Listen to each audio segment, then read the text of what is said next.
Hello, my beautiful class. The Frizz is back and she wants to share another story with you. Today, I thought I would talk about my time with dinosaurs. And I had my good friend Joanna Cole help me write and share my stories for me. And my good friend Bruce Deegan helped me illustrate my memories because I couldn't capture them with my own eyes. So today, we're going to go on a journey on the Magic School Bus in the time of dinosaurs. Alright, let's begin this beautiful journey to the prehistoric time. It was Visitors' Day at our school. Parents, relatives, and friends were coming that afternoon to see our work. In Miss Frizzle's class, that's me, we were making the whole room into dinosaur land. Suddenly, Miss Frizzle said, "Please pay attention, children. I have wonderful news. Our class has been invited to a dinosaur dig," explained the Frizz. "We'll be leaving right away." As we went out, one kid grabbed the video camera, others took along model dinosaurs for good luck. When you have the wackiest teacher in school, you need all the luck you can get. We couldn't believe we had to get on that rickety old school bus again. Kids held their lucky dinosaurs tight and hoped for the best. I quite like the school bus. I don't know about you. He's a good friend of mine. As we rolled onto the highway, Miss Frizzle shouted from the driver's seat, "We're on our way to the fossil country, kids!" Who knows what a fossil is? Luckily, we had done our homework. We knew a fossil is anything left from a prehistoric animal or plant. After we had been driving for a long time, we came to a desert where people were working. Miss Frizzle said this was the dinosaur dig. The people were paleontologists, scientists who study prehistoric life.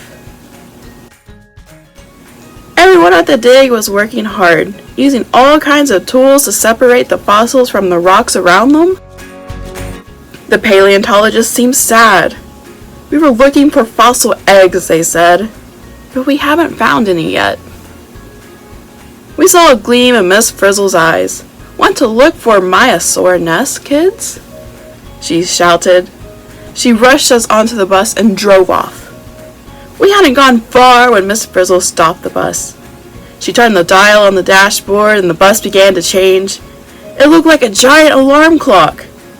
Miss Frizzle said it was a time machine. And you bet it was. The hand on the clock started moving backward. 1 hour back, 1 day back, 1 year back. Outside the windows, the desert was whizzing by. 1,000 years? 1,000,000 years? "We're on our way to the time of the Maiasaur. Hang on, class!" yelled the Frizz. The Frizz pointed to some dinosaurs that were hunting on the banks of the river. "Their name is Colophysis," she said. "These early dinosaurs were small and light. The giant dinosaurs did not develop until later." Suddenly, a large reptile rose out of the water and opened its huge mouth. "That's not a dinosaur," Miss Frizzle said. "It's a phytosaur, a crocodile-like reptile." The phytosaur caught a little dinosaur and pulled it underwater. We wanted to get back on the bus pronto, but Miss Frizzle said we had to learn the Trias's plant life. We were examining some ferns when Miss Frizzle shouted, "Look at those terrific prosauropods!" They were the first dinosaurs to eat plants. A sudden downpour caught us by surprise, but the dinosaur went right on eating.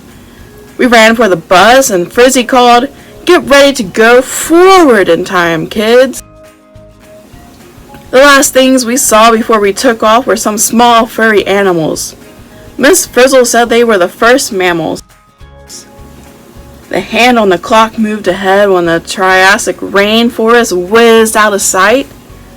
Ring, ring! The alarm went off, and we heard Miss Frizzle say, "Oh no!" We had stopped too soon. It was the late Jurassic period, the age of giants. "Notice these sauropod dinosaurs, children?" said Miss Frizzle. They were kind of impossible to miss. They were the largest land animals that had ever lived. Under a pile of leaves, we found some dinosaur eggs just about to hatch. Nearby, some stegosaurus, plated dinosaurs, were eating plants. One of the stegosaurus had a hurt leg. Suddenly, an allosaurus approached the wounded stegosaurus. Stegosaurus's spiked tail lashed out. It missed Allosaurus by an inch. What would happen next? We held our breath. Allosaurus darted close and took a big bite. Then it moved back and waited. Stegosaurus got weaker and weaker. It had become food for the Allosaurus.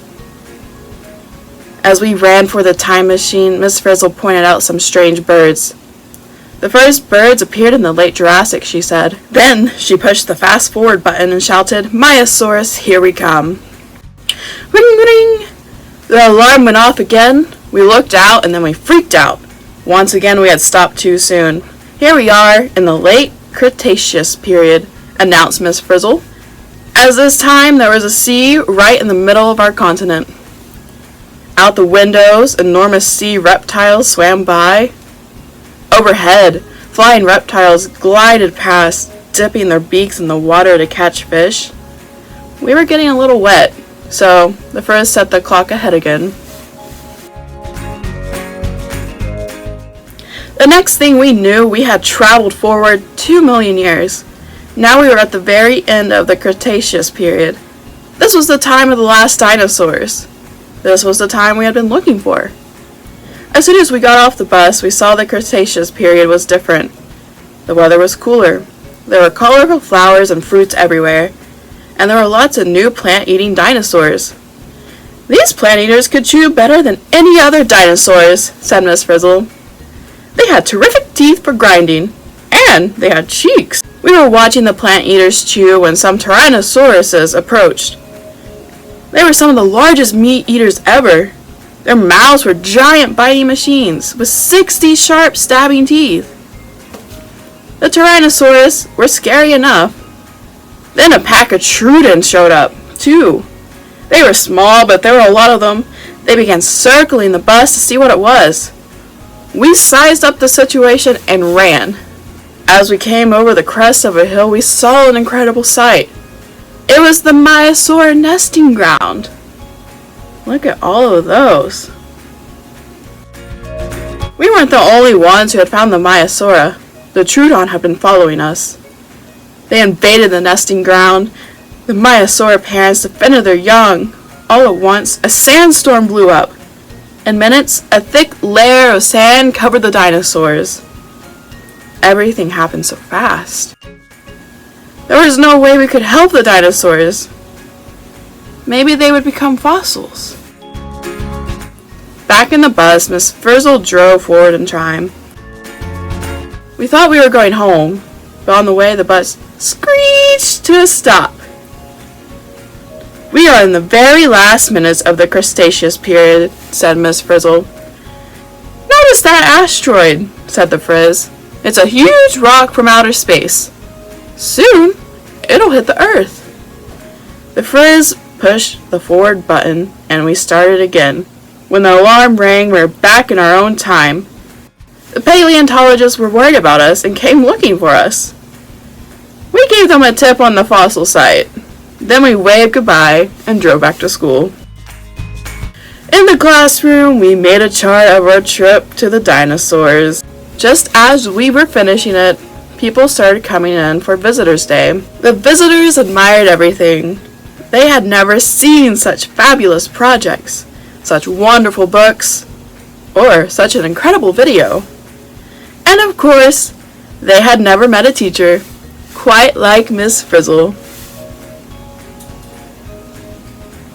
Alright class, thank you so much for going down memory lane with me. I hope you enjoyed that dinosaur trip as much as we did.